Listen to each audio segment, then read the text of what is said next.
Friends, welcome to CS family. இது என்ன விளாகுன்னு பார்த்துடலாமா? வாங்க வீடியோக்குள்ளே போயிடலாம். டெல்லியிலேருந்து உருளைக்கிழங்களோடு கோயம்புத்தூரில் அன்லோட் பண்ணுறதுக்காக வந்திருந்தாங்க. சரி, வர வழியில் ஒரு 2 days லேட் ஆகும், நீங்கள் 2 days கழிச்சு தான் அன்லோட் பண்ண முடியும்னு சொன்னாங்க. அவர் வீட்டுக்கு வந்துட்டாங்க. வீட்டுக்கு வந்தோடனே குளிச்சுட்டு 2 நாள் இருந்துட்டு அப்புறம் திரும்ப கிளம்பும்போது முனியப்பன் கோயிலில் போய் ஒரு பூஜை ஒன்று போட்டுட்டு அவ்வளோ தூரம் போகிறாங்கன்ட்டு ஒரு கயிறு ஒன்று கட்டிக்கிட்டு போயிட்டாங்க. போகிற வழியில் நானும் அவரோட சேர்ந்துக்கிட்டு நானும் வரேன் அப்படின்ட்டு அடம் பிடிச்சி அவரோட ஒரு ட்ரிப்பு போயிட்டு வந்தோன்னா அப்படிங்கிறதுக்காக போயிருந்தேன். அது கப்பலாக போகும்போது அது ஒரு நல்ல அனுபவமாகவே இருந்துச்சு. சின்ன வயசுலேயுமே நான் லாரியில் போயிருக்கேன் மீன்ஸ் எப்படி அப்படின்னா, எங்கள் ரிலேட்டிவ் ஒரு கல்யாணத்துக்காக அவங்க ரிலேட்டிவோட லாரி புக் பண்ணியிருந்தாங்க. லாரி புக் பண்ணல, வர சொல்லியிருந்தாங்க. ஸோ அந்த லாரியில் தான் போயிருந்தோம். வேலூர்லேருந்து பரமத்தி வேலூர்லேருந்து நாமக்கல் வரைக்கும் போயிருந்தோம். சின்ன வயசில் ரொம்ப அதெல்லாம் ஒரு சந்தோஷம்தான். பட் இப்போது நானே எங்கள் சொந்த லாரியிலேயே போகணும்னு நான் கொஞ்சம் கூட நினைக்கல. அந்த அனுபவம் ரொம்பவே சூப்பராக இருந்துச்சு. அப்புறம் சங்ககிரி வெளியெல்லாம் போய் ரொம்பவே அழகாக இருந்துச்சு. அப்புறம் அங்கே ஒருத்தவங்கள்ட்ட நாங்கள் வண்டி, அது பேர் எனக்கு சரியாக தெரியல, ஆங்கிள்னு நினைக்கிறேன், அதை வாங்கியிருந்தாங்க. ஸோ அதை வாங்கியிருந்தோம். அதை கொண்டு போய் கொடுத்துட்டு அப்புறம் சங்ககிரிலேருந்து கோயம்புத்தூர் கிளம்பியாச்சு. நாங்கள் கோயம்புத்தூர் எப்படி போயிருந்தோம் அப்படின்னா, டோல் கட் பண்ணி போகலாங்கிறதுக்காக டோல் கட் பண்ணி போயிருந்தோம். ரொம்பவே சூப்பரான அனுபவமாக இருந்துச்சு. போகிற வழியில் என்ன பேசுகிறதுன்ட்டும் தெரியல. நாங்கள் ஒரே வண்டியில் போயிட்டுருக்கோம்ல, சரி பேசினா டிஸ்டர்பன்ஸ் ஆகும், அந்த மாதிரியெல்லாம் நடந்துகிட்ருந்துச்சு. ஆனால் அவ்வளோ அனுபவமாக இருந்தது. அப்புறம் அவர் பேசுகிறது கேளுங்க, அடம் பிடிச்சி போனோன்னு எங்கள் ரிலேட்டிவ் ஒருத்தவங்கள்ட்ட சொல்லிட்டு, ரிலேட்டிவ் இல்லை, ஒரு சார்கிட்ட சொல்லிகிட்ருக்காங்க. அப்புறம் போகிற வழியெல்லாம் பார்த்துட்டே போகும்போது அவ்வளோ அழகாக இருந்துச்சு, பார்க்கவே சூப்பராக இருந்துச்சு.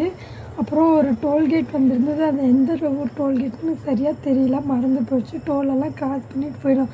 அந்த டோல் கிராஸ் பண்ணி கொஞ்சம் தூரம் போனோன்னு ஒரு டிப்பர் வண்டின்னு நினைக்கிறேன், அவங்க இந்த வண்டியில் போனவங்களாம் அப்படியே ஒரு மாதிரி வித்தியாசமாக பார்த்துக்கிட்டே போகிறாங்க.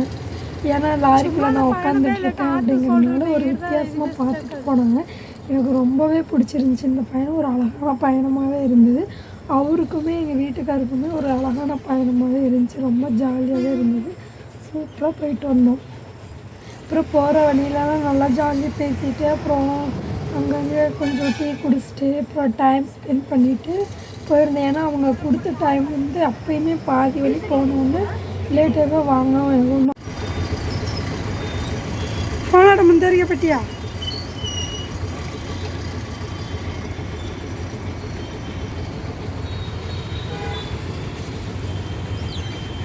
மாமா இல்லை சூடு.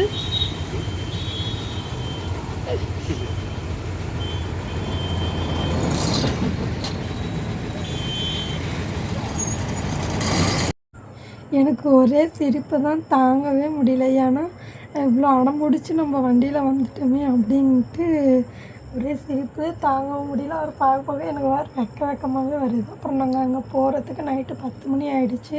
அப்புறம் அங்கே போய் பிரிட்ஜில் போய் வெயிட் போட்டு வர சொன்னாங்க. அப்புறம் விடிய காலையில் 6 மணிக்கு விடிய காலையில் தான் இறக்குவேன் அப்படின்னு சொல்லியிருந்தாங்க. அப்புறம் விடிய மார்க்கெட்னால எங்களுக்கு முன்னாடி 5 வண்டி இருந்தது. ஸோ அவங்களுக்கெல்லாம் இறக்கிட்டு எங்களது இறக்குறதா சொல்லியிருந்தாங்க. நாங்கள் போய் பிரிட்ஜில் போய் வெயிட் போட்டு நைட்டே பெட்ரோல் பங்க்லேயே படுத்து தூங்கிட்டோம்.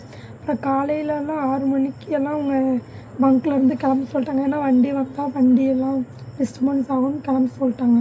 அப்புறம் அங்கேருந்து கொண்டு போய் பார்க்கிங்கில் போட்டுட்டு, கோயம்புத்தூரில் ஒரு பார்க்கிங் இருந்துச்சு, அந்த பார்க்கிங்கில் கொண்டு போய் போட்டு வச்சுன்னா அப்புறம் நெக்ஸ்ட் டே தான் லோடு இறக்குனாங்க. விடிய காலையில் 4 மணிக்கு வர சொன்னாங்க. அப்புறம் 4 மணிக்கெல்லாம் போய் மழை வர மாதிரி இருந்துச்சு. தார்பாய் வேறு கழட்டி விட்டுருந்தோம். சரி, உருளைக்கிழங்கு ஒரு மாதிரி ஆகிடும் அப்படிங்கிறதுக்காக. அப்புறம் என்ன பண்ணியாச்சு, அப்புறம் எடுத்து விட்டு அப்புறம் அடுத்த நாளெல்லாம் போய் லோடெல்லாம் இறக்கணும். அப்பயுமே அவங்க லேட்டாக இறக்குறதா தான் சொல்லியிருந்தாங்க.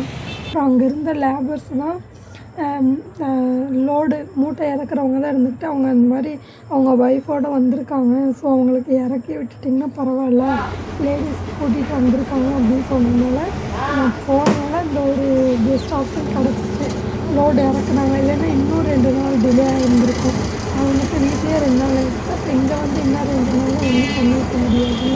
அப்புறம் தெரிஞ்சுன்னா நேற்றே இந்த மாதிரி வெயிட் பண்ணிருந்தாங்க. தெரிஞ்சிருந்தா நேற்று நான் லோடு இறக்கி விட்டு இறக்க சொல்லிடுது அப்படின்னு சொல்லி அவங்க சொன்னாங்க. அப்புறம் என்கிட்ட இந்த வெயிலில் வந்து கஷ்டப்படுறேன் அப்படின்ட்டு இந்த வண்டியோட ஓனர் வந்து சொன்னாங்க. அப்புறம் நல்லா ஜாலியாக இருந்துச்சு.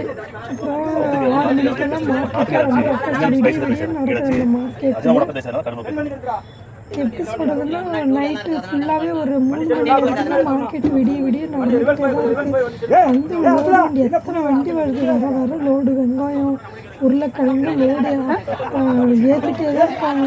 ஒவ்வொருத்தரும் வந்து 50 மூட்டை 20 மூட்டை 30 மூட்டை இந்த மாதிரியே தான் எடுத்துகிட்டு இருக்காங்க. அங்கே வந்து பூண்டு உருளைக்கிழங்கு அப்புறம் வந்து வெங்காயம். நாங்கள் எடுத்துகிட்டு போனது வந்து உருளைக்கிழங்கு லோடு தான் அன்லோட் பண்ணோம். அப்புறம் அங்கேருந்து அந்த மண்டியோட நல்லா பேசிட்டு குழந்தைங்க மாதிரிலாம் கேட்டுட்டு நல்லா ஜாலியாக பேசிகிட்டு இருந்தோம். அப்புறம் அங்கேருந்து அவங்களும் நல்லாவே ஹெல்ப் பண்ணாங்க. நான் வந்து லேடிஸ் தானே, சும்மா தானே போனேன், க்ளீனர் வண்டி இல்லைல்ல. ஸோ அதுக்காக லெஃப்ட்டு ரைட்டு அதெல்லாம் பார்த்து நல்லா ஹெல்ப் பண்ணாங்க. அப்புறம் அதில் மட்டும் இல்லாமல் சரி இவங்க மூட்டை இருக்கிறவங்களுக்கு என்னோடய ஹஸ்பண்டும் கொஞ்சம் ஹெல்ப் பண்ணாங்க. மூட்டை மேலே வந்து பிரித்து விட்றது இந்த மாதிரிலாம். எனக்கு ஃபஸ்ட் டைம் பார்க்கும்போது அவ்வளோ கஷ்டமாயிடுச்சு. ஏன்னா இவரோட ஃபீல்டே வேறு. அவர் வந்து சிசிடிவி கேமரா செய்கிறவங்க. அப்புறம் டிரைவர் இல்லை அப்படிங்கிறதுக்காக தான் இவர் வந்து வந்தது. இவர் தனியாக வராரு அப்படிங்கிறதுக்காக தான் நான் இவரோட வந்துட்டு அப்புறம் திருப்ப என்னை கொண்டு போய் ஊரில் விட்றதா சொல்லியிருந்தாங்க. அப்புறம் பஸ்ஸு வச்சு விட்றேன் நீ போயிடு அப்படின்னாங்க. அப்புறம் எனக்கு போகவே இஷ்டமே இல்லை. அப்புறம் நான் வண்டியிலே தான் இருப்பேன் அப்படின்ட்டு ஒரு மாதிரி அடம் பிடிச்சி அப்புறம் வண்டியிலே தான் இருந்தேன். அப்புறம் அங்கேருந்து பொள்ளாச்சி எல்இ லோடு செட் ஆகிடுச்சு. அப்புறம் பொள்ளாச்சிக்கு போயிட்டு பொள்ளாச்சியிலலாம் லோடு ஏற்றிட்டு அங்கே 1 டேயில் ஏற்றிட்டாங்கன்னு நினைக்கிறேன். கரெக்டு. நாங்கள் போகிறதுக்கு முன்னாடியே இந்த வீடியோ பிடிச்சிருந்துச்சின்னா லைக் பண்ணுங்கள், ஷேர் பண்ணுங்கள், கமெண்ட் பண்ணுங்கள். மறக்காமல் இந்த பெல் பட்டன்